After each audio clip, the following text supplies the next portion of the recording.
bord. Donc on a traversé le fleuve Nil. Voici, dans cette salle ici. Je dirais petit troupeau, mais pas mieux. Amen. Oui, amen. Il ne faut pas se laisser de fois influencer par une grande salle. Nous avons tous un seul cœur. Et de la même manière, il aime les grandes salles, de la même manière, nous le croyons parmi nous ce matin. J'ai été mandaté par Nico. Si Dieu le veut, je passerai encore une autre semaine. Avec Nico, on a fait beaucoup de missions. Moi, j'adore la mission, surtout quand c'est à l'international. Donc, mais retourner dans des petites salles comme ça, j'ai l'habitude. Il y a 2-3 mois, nous étions en Ouganda. On a fait au moins 5-6 villages. Donc, partout on passait, c'était souvent des salles un peu comme ça. Par contre, il y avait une onction forte. Amen. Il y avait une onction forte et une communion entre les frères et sœurs. Parce qu'il y a un noyau qui était déjà formé. Donc ne négligeons pas cet aspect du noyau. Là, vous savez, quand je suis rentré là, notre sœur a entonné la première chanson. Je me suis dit, je suis bien accueilli. Parce que ça parlait déjà du message que j'allais apporter ce matin. Dans ces chansons, il est écrit, il nous a délivrés et fait de nous un royaume des sacrificateurs, dont lui, il est le roi. Un royaume des sacrificateurs, dont l'Éternel, il est le roi.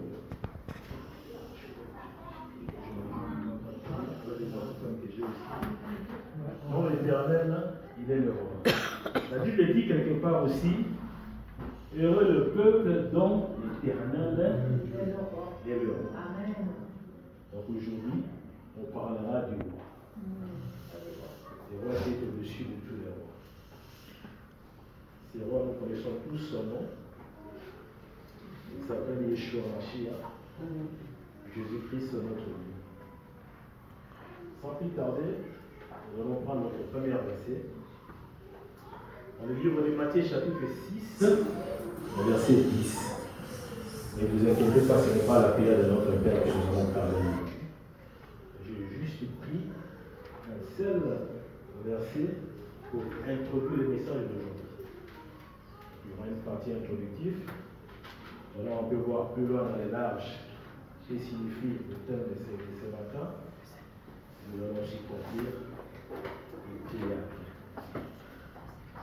Donc, moi, ma Bible me dit, dans Matthieu chapitre 6, au verset 10, que ton règne vienne et ta volonté soit faite sur la terre comme au ciel. Un des disciples, pendant que Jésus marchait avec eux, lui a posé cette question: Seigneur, apprends-nous à prier. Et le Seigneur les apprenait à prier dans cette prière que nous le connaissons tous, notre Père. Que ton règne vienne. Donc, ce matin, il s'agit du règne de Dieu. Que le règne de Dieu descend dans ce lieu. Et quand on parle du règne de Dieu, c'est aussi parler du royaume de Dieu. Vous voyez? Et le royaume de Dieu embrase ce lieu. Mais pour que ce royaume vraiment descende dans ce lieu comme il faut, la Bible nous dit qu'il faut sanctifier le nom du Père. Vous voyez? Quand tu sanctifies le nom de Dieu, cela veut dire aussi tu reconnais la sainteté de Dieu. Amen. Tu reconnais le caractère sacré de Dieu. C'est dans ce moment-là que le règne de l'Éternel va se manifester. Et quand nous lisons bien ces versets 10, à la fin il est dit que cette volonté-là soit faite sur la terre comme au ciel. Donc, la volonté de Dieu, ce n'est qu'une suite logique de son règne. Quand l'Éternel règne, sa volonté se manifeste. C'est automatique. C'est automatique. Je vais vous donner un exemple si facile. La Bible parle de l'homme fort et de l'homme plus fort. Quand l'homme fort est possédé, qu'est-ce qui se passe? Sa volonté s'applique sur ton corps. Vous voyez? Quand vous regardez les gens qui sont possédés, ce qu'ils commettent, ce n'est pas leur propre volonté. C'est parce qu'ils sont possédés que l'homme fort agit en eux. quand l'homme plus fort vient, il dépossède l'homme fort. Qu'est-ce qui se passe? L'homme le plus fort doit régner en toi. Vous comprenez? C'est une suite logique que la volonté de Dieu descende sur cette terre parce que son règne est là. Donc, quand son règne est là, tout se passe à merveille. Donc, aujourd'hui, nous allons réellement connaître comment le règne de Dieu se passe sur cette terre. Pour nous qui sommes chrétiens et chrétiens dans ce lieu, c'est si facile. Mais pour ceux qui sont dehors de ce lieu, c'est très compliqué de parler du règne de Dieu. Pourquoi? Nous croiserons des athées, nous croiserons des naturalistes, des évolutionnistes, des gens qui ne croient pas que Dieu existe. Mais nous croyons que l'Éternel existe simplement parce que nous avons une évidence interne qui est sa parole. Amen. Nous témoigne que Dieu est bel et bien vivant.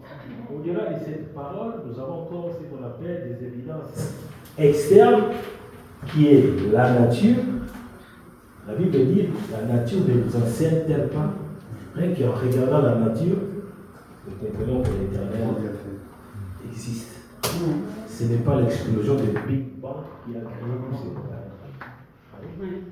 Ce n'est pas ça.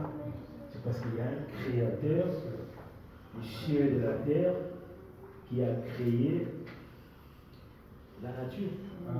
Moi qui voyage deux fois, j'ai l'habitude de prendre les avions, mais je n'aime pas l'avion, mais je le prends quand même. Vous savez, quand je suis dans les altitudes, là, je regarde un peu à gauche, à droite, mon cœur bat, mais pas possible. Quand je vois les montagnes, je me dis, mais Seigneur, comment ces gens-là n'arrivent pas à comprendre que tu existes? Comment ces gens n'arrivent pas à comprendre? Vous voyez? Ce n'est qu'une question de révélation. Que tu es révélé par l'Esprit de Dieu. Tout se passe tranquillement. Quand tu n'as pas la révélation de Dieu, c'est si compliqué. Vous voyez? Donc, bibliquement, quand on parle du règne de Dieu, on parle d'un pouvoir qui a été transféré par une personne dans le cadre de la royauté. Dans le cadre du royaume. Vous voyez, quand on parle du règne de Dieu dans la Bible, on parle d'un pouvoir qui a été transféré par une personne, mais dans le cadre du royaume. Mais dans la vie courante, quand on parle du règne, c'est souvent un caractère héréditaire et le règne se transmet. Vous tous qui êtes là ici présents, nous sommes sortis d'une famille lambda, il n'y a pas de roi dans notre famille. Donc il est difficile que ma soeur tu deviennes reine, ou mon frère tu deviens prince, ou je ne sais pas quoi. Ouais? Parce que nous n'avons pas ce pouvoir héréditaire en nous. Vous comprenez? Mais Christ l'a réussi simplement parce que son père était roi. Ouais? Sur le cadre humain, Jésus il rentre aussi dans cette définition. Sur le cadre de la Bible, il rentre aussi dans cette définition. Parce que son père est le créateur du ciel et de la terre, il est roi. Et quand on parle d'un roi, on doit automatiquement parler d'un royaume. Et quand on parle d'un royaume, on parle aussi d'un peuple. Mais ce qui est bien pour nous, nous dirons que nous sommes le peuple de Dieu. Mais le roi n'a pas besoin de peuple. Le roi a des sujets. Les gens qu'il a créés pour lui. Amen. Nous sommes les sujets du roi. Différemment du peuple de Dieu. Nous sommes réellement ses sujets. Nous sommes nés et créés pour lui. Amen. Si tu comprends ces choses, tu rentres dans la dimension de Dieu. Si tu ne comprends pas ces choses, c'est difficile pour toi. Tu seras quelque part égoïste. Mais quand tu comprends que je suis un sujet de Dieu et que dans le royaume que je vis, l'Éternel est roi, là où dans le royaume de Dieu, tout lui appartient. Tout, y compris toi. Amen. Toi, tu l'appartiens, ta famille l'appartient, ta voiture l'appartient. Amen. Tout ce que tu as appartient au royaume. Amen. Si tu rentres dans cette dimension-là, mon frère, ma soeur, ce matin, sache que tu es libéré. Amen. Tu verras la vie autrement. Tu verras la vie autrement. Vous savez, moi, quand je prêche aux gens, c'est la vie de Dieu veut que tu vives et que tu prends plaisir au monde quand même. Mais il y a un cadre à respecter. Il y a un cadre à respecter. Et Seigneur n'aime pas devoir souffrir. La sœur, il a dit tout à l'heure, quand il mange son petit morceau de viande, moi aussi j'adore la viande, et qu'elle pense que les autres n'en mangent pas, vous savez combien ça fait mal au cœur? Combien il faut de raison, le roi des rois voit ses sujets en train de souffrir. Ça, ce n'est pas dans la logique de Dieu. Donc quand il faut se réjouir, il faut se réjouir, mais dans le Seigneur. Alléluia. Donc, cette partie introductive nous montre que l'Éternel est le créateur du ciel et de la terre. Et qu'il est le roi qui règne dans son royaume et sur ses sujets. Vous voyez? Mais certaines personnes vont se poser beaucoup de questions, raison pour laquelle, c'est le premier point, je l'ai intitulé la dimension de la manifestation du règne de Dieu. Les gens doivent comprendre que le règne de Dieu se manifeste comment dans ma vie. Et quelle est la dimension réelle du règne de Dieu? Vous voyez? Quelle est cette dimension? Est-ce que le règne de Dieu est déjà venu ou elle n'est pas encore venue? Et si elle existe, quelles sont ses implications dans ma vie? Vous comprenez? Parce que je me fais comprendre. Est-ce que le règne de Dieu, elle est déjà venue? Ou encore c'est resté dans le monde invisible? Mais si je crois que c'est le règne de Dieu, elle est là, quelles sont ses implications dans ma vie? Quel est le ressenti que j'ai dans ma vie? Parce que le règne de Dieu est là. Psaume chapitre 93, versets 1 à 2, dit quelque chose sur ce point. Ma Bible dit, l'Éternel règne. Amen. Il est revêtu de majesté. L'Éternel est revêtu, il est saint de force. Aussi le monde est ferme, il ne chancelle pas. Amen. Ce qui est bien. Ton trône est établi dès les temps anciens, tu existes toute éternité. Donc, quand on parle du concept de règne de Dieu, sachez que ce règne de Dieu existait avant la fondation du monde. Amen. Existait avant la fondation du monde. Donc ici, dans ces versets, les psalmistes parlent d'un roi qui existe avant les temps, dans les temps et après les temps. Vous voyez? Donc le règne de Dieu que nous avons besoin ce matin existait déjà avant que nous soyons conçus. Vous voyez? Et ce règne-là existe encore aujourd'hui et existera encore après. Donc, rien que ces termes-là, nous voyons un aspect prophétique de ce concept de règne de Dieu. Il y a aussi un aspect eschatologique, le signe de fin des temps de ce règne de Dieu. Vous voyez? Donc ça veut dire que le règne de Dieu est éternel. Dieu régnera toujours. Il régnera toujours devant ce sujet.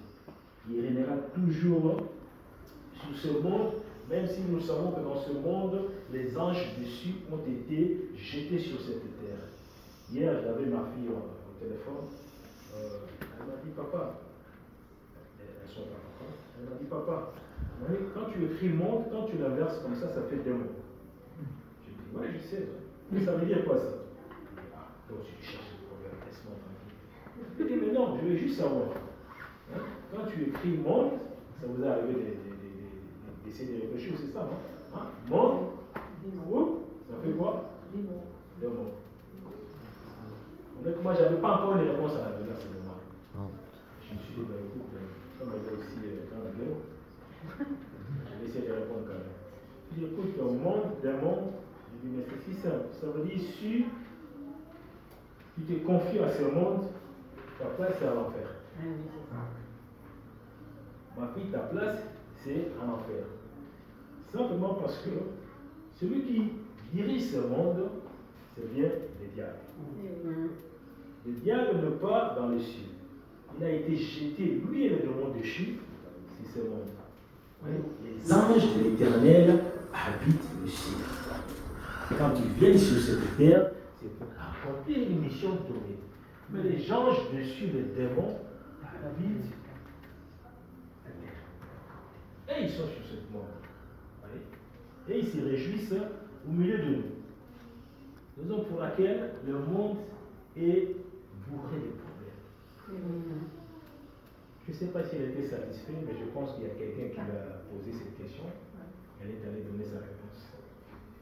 Que je méditais sur ce élément. C'est quand même bien quand on a des enfants qui croient en Dieu. Amen. Donc je disais, le règne de Dieu existait avant les temps. Quand nous prions, nous avons toujours l'habitude de dire Dieu est l'alpha et l'oméga. Le commencement et la fin de toutes choses. Pendant que je suis en train de passer, là je suis en pleine préparation dans mon institut biblique, j'avais eu un professeur, il m'a quand même surpris. Il m'a dit, frère, c'est vrai, Dieu est le commencement et la fin. Mais j'aimerais qu'on le dise autrement. Je dis, ah bon, vas-y. Hein. Il m'a dit, maintenant il faut qu'on le dise. Maintenant on le dit de la sorte. Dieu, c'est celui qui fait débuter le temps. Ce n'est pas lui qui est le commencement, mais c'est lui qui fait débuter le commencement. Et c'est lui qui vient finir la fin des temps. Donc même le commencement, Dieu est au-dessus de ça. Même la fin, il est au-dessus de la fin. Ça veut dire que Dieu ne peut pas être limité par un monde. Ouais. C'est là où nous comprenons que nous avons un Dieu qui est réellement puissant. Puissant. Nous avons du mal à sonder réellement la grandeur de Dieu. Nous avons du mal à sonder cette grandeur. Donc la première manifestation de Dieu, nous voyons un Dieu qui règne dans le monde invisible. Vous savez, dans la Bible, vous comprenez que l'invisible précède toujours le visible. La raison pour laquelle ce soir, si je veux planter quelque chose dans mon cœur, je dirais, il faut toujours être fort et forte spirituellement. Parce que tout ce qui est spirituel, c'est invisible. Dieu est régné déjà dans ce monde d'une manière invisible. Dans la création, la Bible dit l'Esprit de Dieu régnait, mouvait sur le ciel. Donc dans le monde invisible, si tu es fort ou fort, sache que dans le monde matériel, là, physique que nous voyons, tu seras aussi fort. Amen.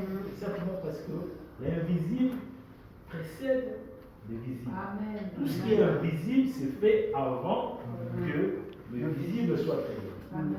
Et ce Dieu-là régnait déjà dans l'invisible. Donc quand tu marches dans la vallée de l'ombre de la mort, sache que dans le monde invisible, tu étais déjà vainqueur. Et dans le monde visible, dès que tu marches dans cette vallée-là, tu ne craindras aucun mal. Parce que tu as triomphé dans le monde invisible. Et tu triompheras dans ce monde-là. Vous comprenez? Quand vous écoutez les témoignages des occultistes, les témoignages de gens qui ont fait de Satan leur ami, ils vous diront que les réunions se font toujours dans le monde invisible pour matérialiser leurs conclusions dans le monde physique. Donc c'est dans ce monde invisible-là que notre Seigneur, notre Dieu, régnait déjà. Dieu régnait déjà. Donc la deuxième manifestation, dans vos prières, nous avons tous entendu que Dieu est un Père pour nous. Amen. L'Éternel est un Père pour nous. Ça, c'est la révélation pour tout un enfant de Dieu. Quand tu as cette révélation que Dieu est un Père pour toi, sache que tu commences à comprendre quelque chose dans la vie. Nous sommes ses enfants.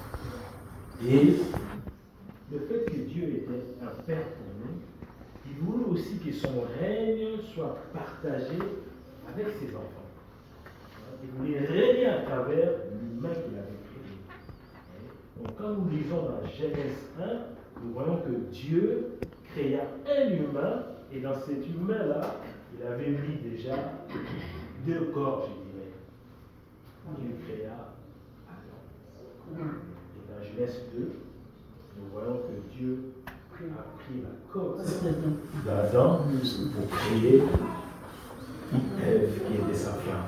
Donc ça veut dire, dans la conception de Dieu, Dieu veut et voulait une famille.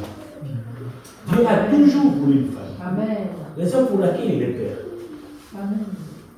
Et quand il a créé Adam et Ève, c'est parce qu'il voulait mettre en œuvre cette famille et que dans cette famille, son règne se manifeste. Amen. Mais malheureusement, l'humain n'a pas compris la pensée de Dieu. L'humain n'a pas compris la pensée de Dieu. Raison pour laquelle moi et toi nous sommes là, c'est comme ça. Sinon, nous serons au jardin d'Éden. Il n'y aura pas ces problèmes de bouillard. Sinon, nous serons là-bas. Mais tellement que l'humain n'a pas compris réellement la pensée de Dieu, qu'est-ce qui s'est passé? L'humain a péché. L'humain a péché. L'humain a désobéi à la volonté de l'Éternel. Et ce péché, c'est ce qu'on appelle le péché universel. C'est le péché, le singulier. Le péché d'Adam, c'est qui jamais c'est le singulier. C'est un péché qui est universel. Et ce péché-là fait que même si un bébé naît, il naît avec un corps adamique.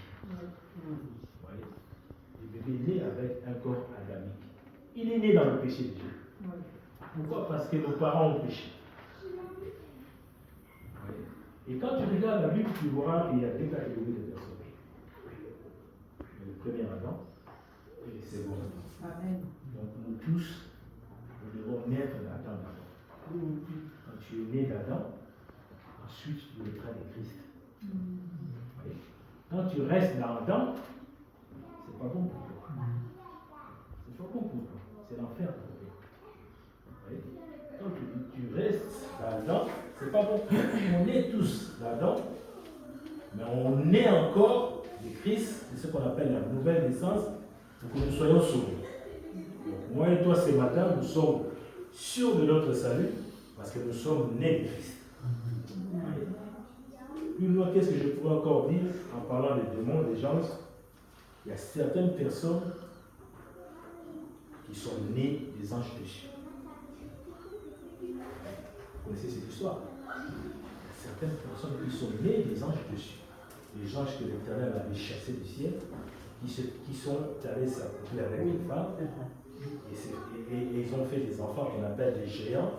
Et ces géants-là, c'est la famille de notre frère Goliath. C'est l'allié de cette famille. Et ils sont encore plus dangereux. Plus dangereux. Parce qu'ils sont nés ni d'Adam, ni de Christ. Ce sont des faux humains. Des gens qui cultivent la méchanceté.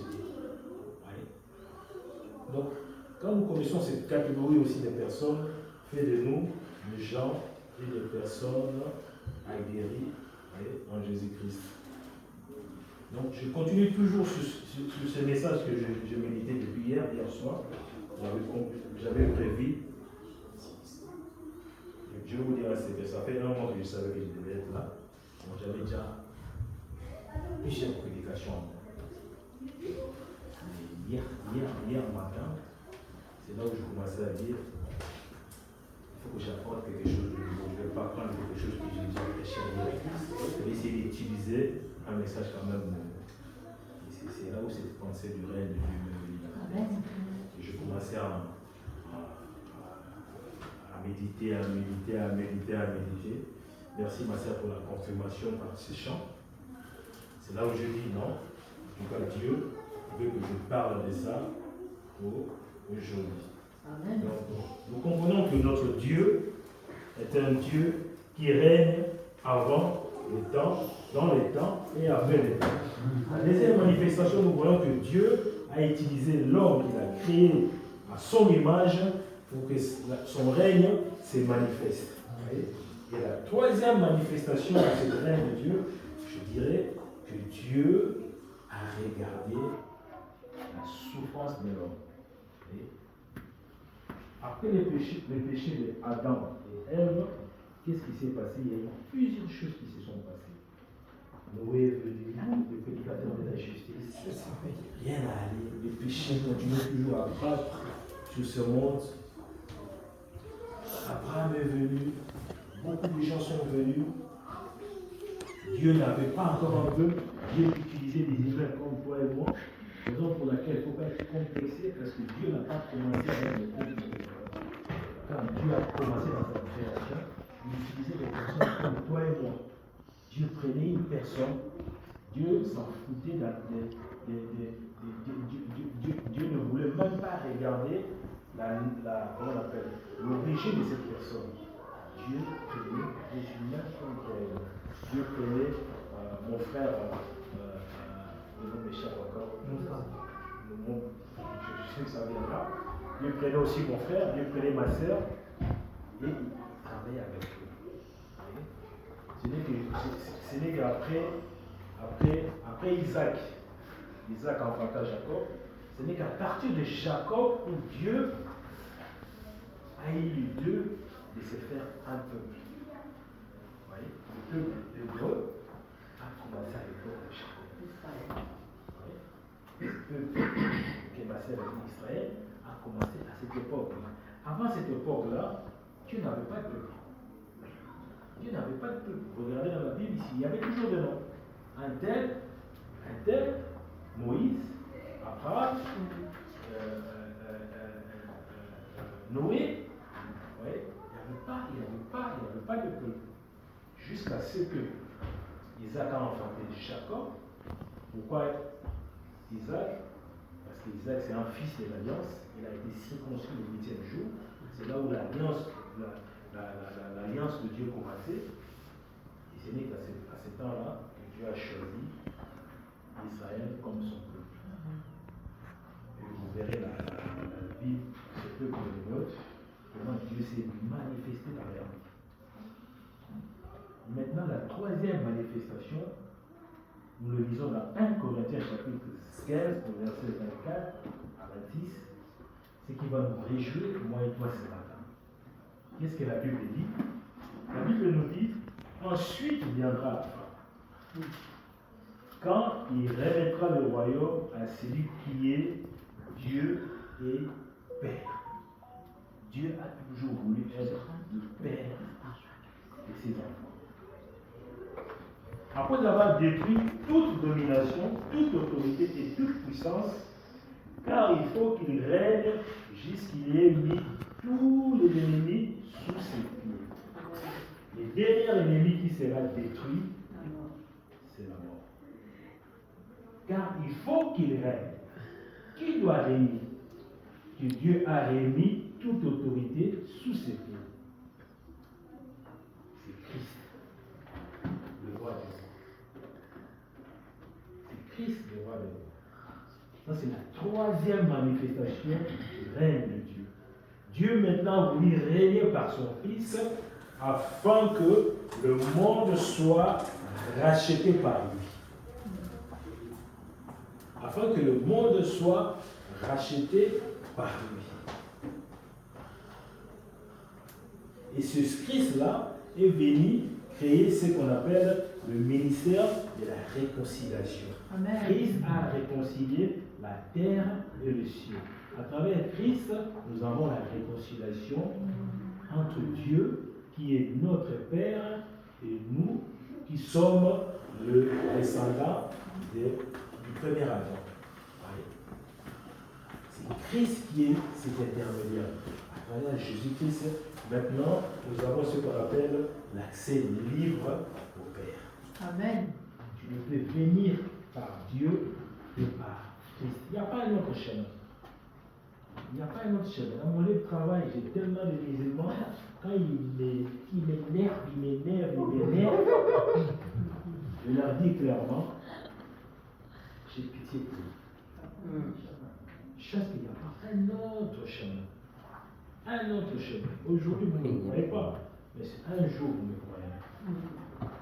Si vous voulez venir, soi-disant chez Allah, que vous me disiez Allah, moi je ne dis pas Allah, moi pour moi c'est Yora, c'est Yahvé, c'est Dieu.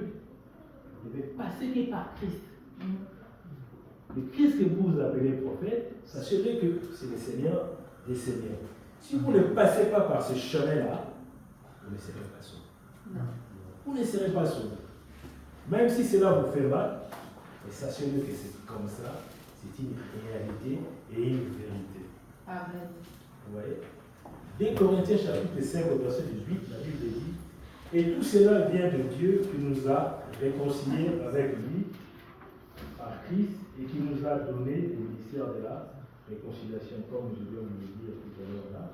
Mais si nous revenons au verset 27 du 1 Corinthiens 15, qu'est-ce que la Bible dit? En effet, Dieu a mis tous ses pieds. Le fait que Dieu a mis tous ses pieds, il dit beaucoup de choses. Jésus-Christ est venu avec un cahier de charges bien précis. Bien précis. Il n'est pas venu malgré. Il est réellement venu avec un cahier de charges réellement bien précis. Bien précis. 1 Jean chapitre 3, au verset 8, qu'est-ce que la Bible dit? Le Fils de Dieu a parlé pour détruire les œuvres du diable. Jésus-Christ a venu pour détruire les œuvres du diable. Mais maintenant, à travers ces Christ-là, regardons quelles sont les implications du règne de Dieu dans nos vies. À travers Christ qui est notre Seigneur Jésus-Christ, parce que lui, il règne à travers son Père. Maintenant, regardons les implications du règne de Dieu dans notre vie. Il y en a une légion, il y en a plein. J'ai simplement pris 3 pour ce matin. Le premier aspect, à travers Jésus-Christ, le règne de Dieu se manifeste par la liberté des captifs et leur délivrance. Quand l'Esprit de Dieu règne, ma sœur, mon frère, tu es libre. Tu es délivré. Sinon, Dieu n'existe pas. Sinon, Dieu n'existe pas. Moi, quand je prie, des fois, je le mets en défi. Ce n'est pas moi qui ai inventé la parole de Dieu. Vous voyez? La parole de Dieu, c'est comme un testament pour nous. Si tu es enfant et que tu as hérité de tes parents, cet héritage-là, tu l'as par testament. Mais si tu ne sais pas lire ton testament, tu ne connaîtras pas que tu es riche. Ça, c'est le défaut des chrétiens de jour. Les chrétiens n'aiment pas lire la parole de Dieu. Les chrétiens ne veulent pas comprendre la parole de Dieu. La Bible dit, à la fois, il faut ajouter la vertu. À la vertu, la connaissance, l'intelligence, plusieurs choses. Avec Dieu, il faut toujours vouloir connaître, aller à la profondeur de sa connaissance. Il faut toujours vouloir savoir qu'est-ce qui se passe. Il faut toujours vouloir savoir, ce verset dit quoi. C'est comme ça que tu grandis. Oui? C'est comme ça que ta bouche est lavée aussi. Amen. Si tu rentres dans la profondeur de Dieu, qu'est-ce qui se passe? Le mot que tu sortais tous les jours vont changer de même. C'est des paroles de grâce, des paroles de connaissance. Il y a des gens que tu rencontres dans ta vie quand ils parlent ou quand la femme parle, tu es béni. Tu sens en lui une douceur, quelque chose de bien. Ouais. Simplement pourquoi? Parce que l'onction de Dieu agit pour elle. Et ça, c'est la connaissance de Dieu. C'est la connaissance. Bien-aimés dans le Seigneur, nous sommes tous enfants de Dieu. Et sache que si tu es fainéant, tu ne progresseras pas avec Dieu. Tu as hérité de ton salut. Je pense que tu vas te contenter de ça. Oui. Parce que Dieu ne se réunit pas des seuls hommes. Tu l'as accepté comme Seigneur et Sauveur. Tu as le salut. Et si tu veux rester fainéant, tu resteras comme tu es. Comme tu es. Dieu marche toujours avec les gens qui la transforment. Amen. Tu marches toujours avec les gens qui la façonnent. Et ces gens-là, c'est des travailleurs. Oui. Voyant et Gédéon, c'est des travailleurs. Et Josué, c'est des travailleurs. Et Moïse, c'est des travailleurs. Abraham, c'est des travailleurs. Si tu n'es pas dans cette lignée-là, il y a un problème. Il y a un problème. Si tu ne travailles pas pour Dieu, tu travailles pour qui? Tu travailles pour ton patron. Et ces patrons-là ne te donnent pas le souffle de vie. Ces patrons-là ne renouvellent pas tes forces comme un aigle le matin. Il y a des jours où tu te lèves le matin, tu es KO. Mais ton patron t'attend. Mais il ne sait pas que toi, dans ton lit, tu es KO. Mais qui te donne cette force-là de quitter le monde? Dieu. Vraiment. Donc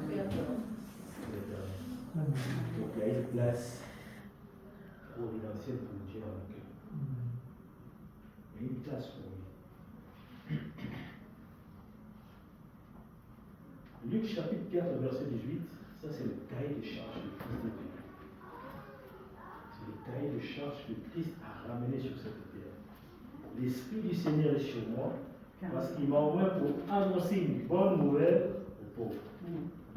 Il m'a envoyé pour guérir ceux qui ont les cœurs brisés, pour proclamer aux captifs la délivrance et aux aveugles le recouvrement de la vie, pour renvoyer libres les autres. Que dans ce verset-là, nous voyons la mission de Jésus. Nous voyons la mission de Jésus. Pour annoncer la bonne nouvelle, c'est ce qui nous intéresse là. Et quand tu annonces la bonne nouvelle, qu'est-ce qui se passe après?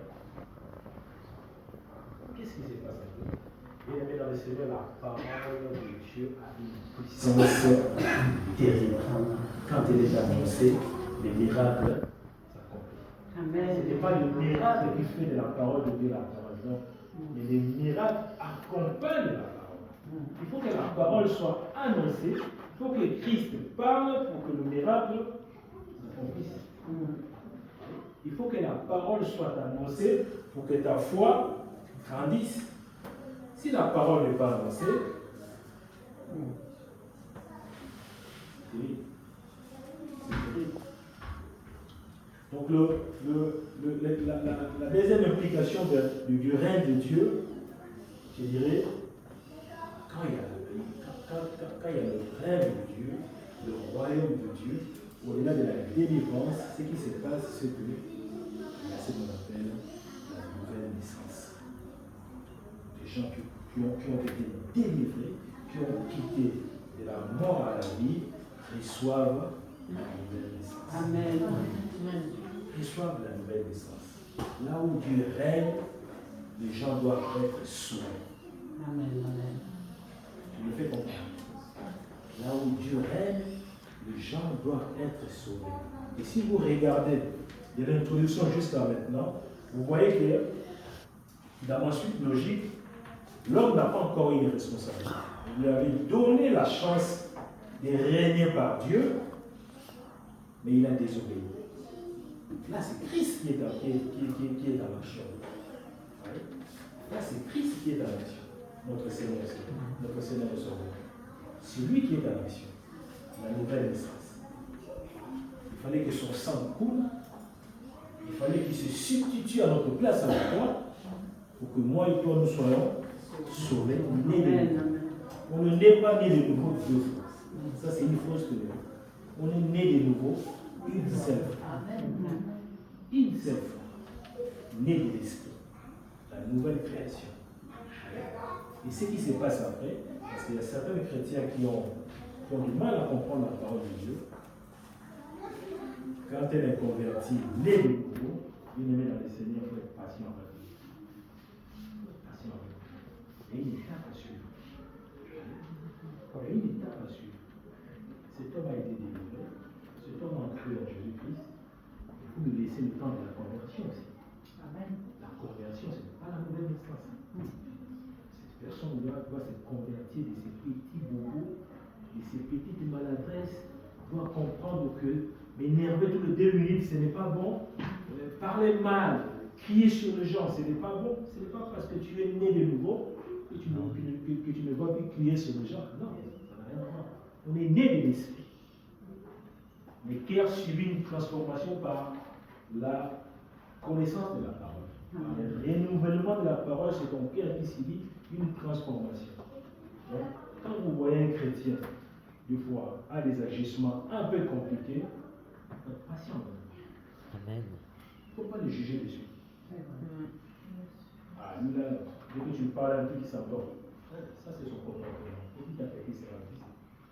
Petit à petit, il va comprendre que non, je suis en train d'offenser les gens. Ce n'est pas bon, c'est quelque chose.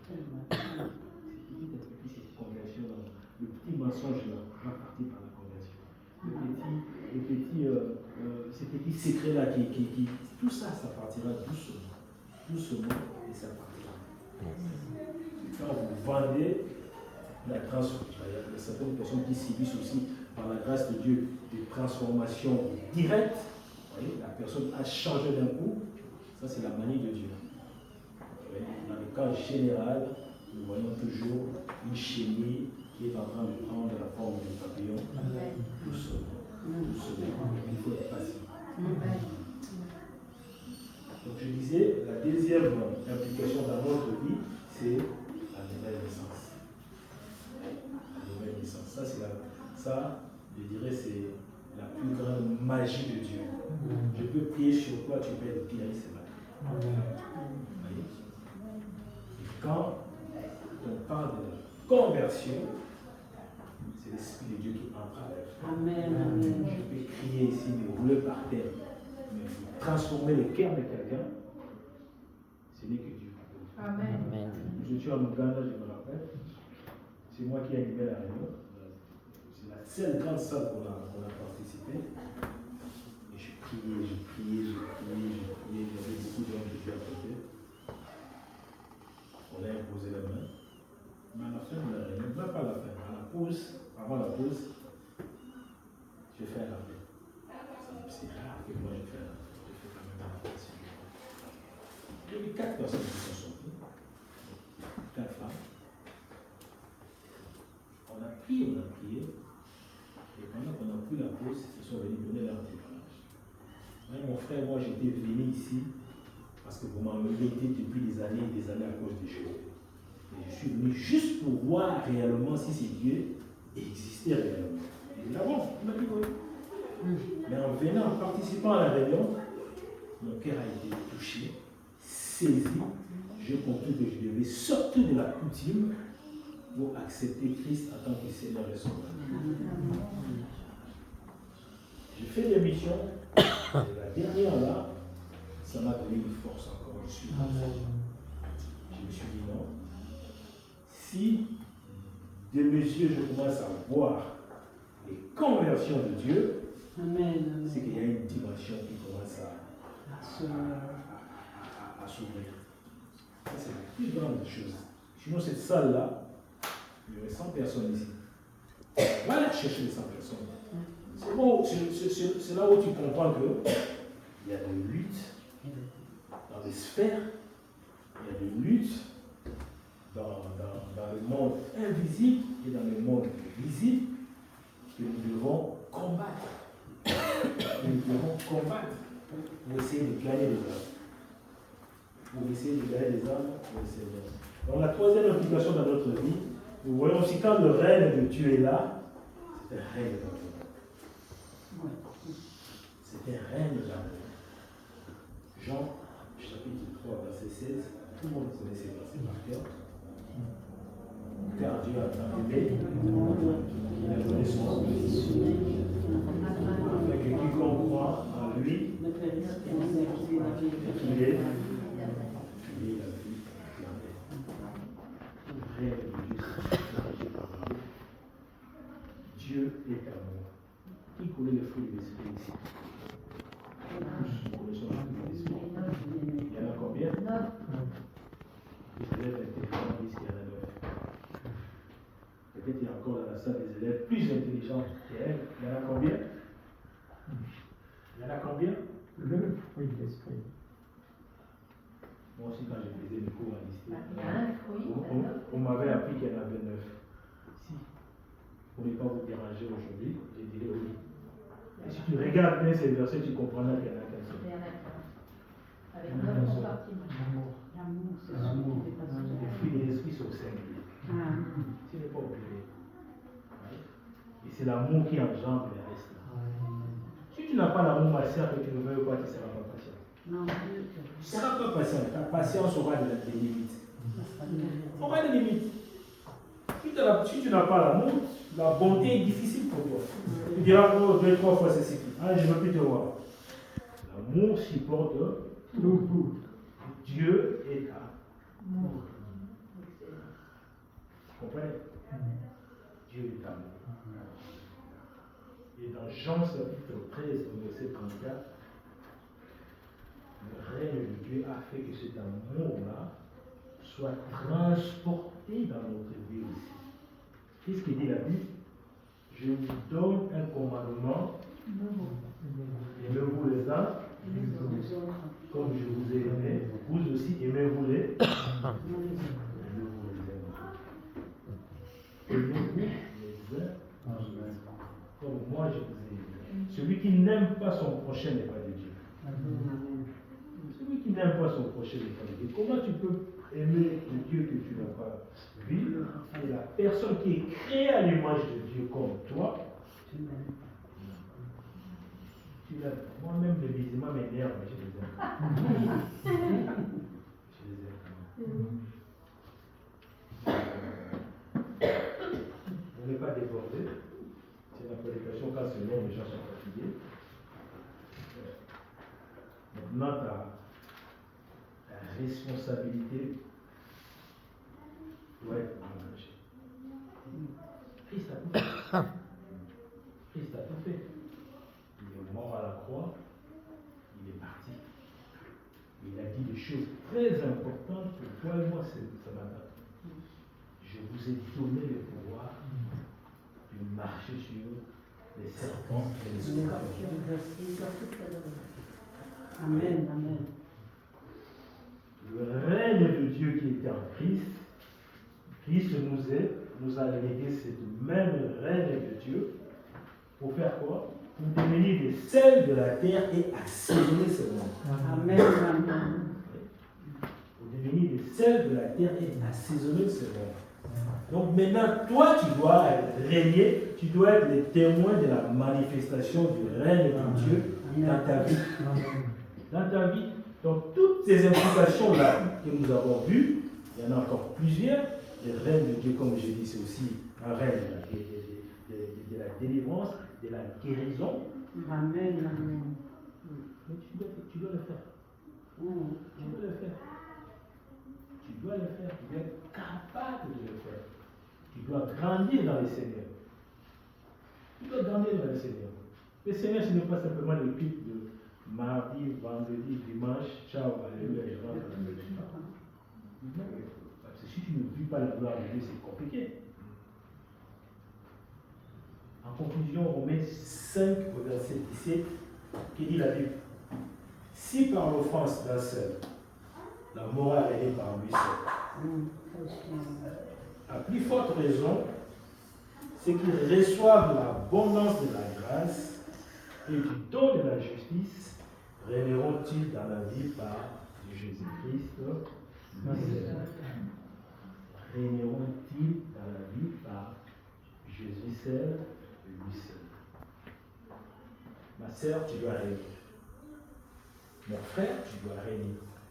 Ce n'est pas quelque chose qui est impossible, parce que tu as reçu le don de la grâce. Amen. Tu dois régner. Si tu ne règnes pas, ce n'est pas possible. Tu ne dois pas régner sur tout le monde. Non, parce que nous sommes tous appelés à la mission. Chacun a son terrain destiné pour lui. Dans ton terrain, là, tu dois régner. Dans ta maison, tu dois régner. Dans ton lieu de travail, tu dois régner. Si je vous donne un exemple, un jour, j'avais un ami, Joël, un appel aussi. Et, je ne sais pas, moi je fais une fois, je ne connais pas trop ces genres de. Je ne connais pas ces genres, je ne sais pas si je ne sais pas comment on appelle les gens qui. Nous, on ne savait pas. Et quand il peut rentrer chez lui, il paraît. Il s'est mis du poudre dans mon nez. À un moment, il était malade de poudre. Mon collègue a perdu 20 kilos. Hospitalisé à Bourg-en-Bresse. 3 mois après, il a arrêté le travail. Il m'a expliqué sa situation. Il m'a dit: pasteur, parce que bon, tu sais, quand tu es évangéliste, tu deviens pasteur automatiquement. Il me dit: pasteur, je souffre. Tu souffres, quoi? J'ai des examens encore à venir. Je ne sais pas si cette situation va passer. Il dit: c'est quand tes examens? Il m'a dit: tel jour. Non, il n'y a pas de souci. Ça m'est rentré au cerveau, il s'est sorti. J'ai complètement oublié. Et un jour, au couloir comme ça, il m'a interpellé encore. Mais pasteur, je t'avais dit qu'il y a des examens. D'accord, bon, on va prier là. Pour que je n'oublie pas, là, on est là, on va prier. C'était dans le couloir de l'entreprise. Il dit: mais quoi, je Il s'est mis à genoux. Et imaginez qui passait à côté? Tous les Arabes. Qu'est-ce qui se passe? Ils m'ont dit: mais je veux pas, tu as tu commences à endoctriner les gens ici, tu as un pouvoir maléfique ou quoi. Mais comment tu le mets à genoux? Et non, ça, c'est pas votre problème. Le problème, c'est mis à genoux. On a commencé à prier. Je lui ai demandé à la fin, est-ce que tu crois que Christ peut te délivrer? Il m'a dit oui. Je crois que le Seigneur Jésus-Christ est mon Seigneur de Sauveur. Il m'a dit oui, je crois pas. Tu crois? Un mois après, il est allé faire des radios, des scanners. Si vous voulez retrouver, ce sont tous cicatrisés. Ils sont cicatrisés de temps. Ils sont cicatrisés. Et il n'y avait plus rien. Amen. Il n'y avait plus intérêt de rien. Voilà. Le lundi, je vais au travail. Et quand Christ te rend célèbre, tu n'as pas besoin de parler. C'est des gens à côté qui vont parler pour nous. Il est en train de changer de matériel comme ça. Il vient, oh là là là là là là là là. Lui là que vous voyez là, c'est vraiment un serviteur de Dieu. Tout le monde regarde. Qu'est-ce qui s'est passé? Non, non, non, non. Il a prié sur moi. Vous savez qu'est-ce qui s'est passé? En plus, il avait une grande voix. Il criait fort. Tout le monde était choqué d'entendre ce genre de choses. Il a prié sur moi et je vis la main de Dieu. Il a fait ceci et Dieu a intervenu.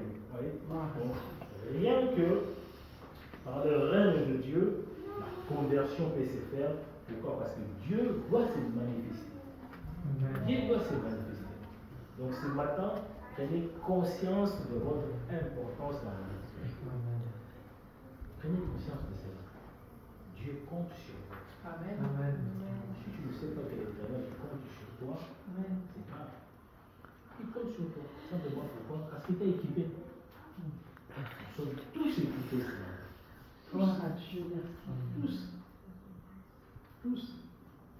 Pour comprendre la puissance de la parole, ou la puissance quand la parole est annoncée, vous savez, dans un culte, tous les services vont être sacrés.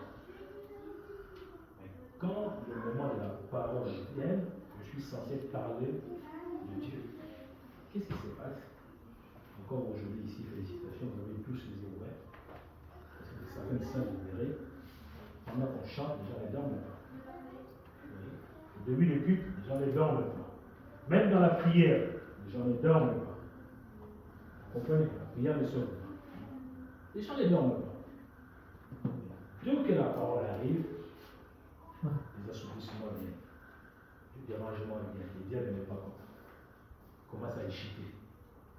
Parce qu'il sait qu'en écoutant, la foi grandit et on est sauvé. Amen. Si tu multiplies les prières comme les pharisiens, tu ne sauveras personne. Ce n'est que dans la parole de Dieu où les âmes sont sauvées. Amen.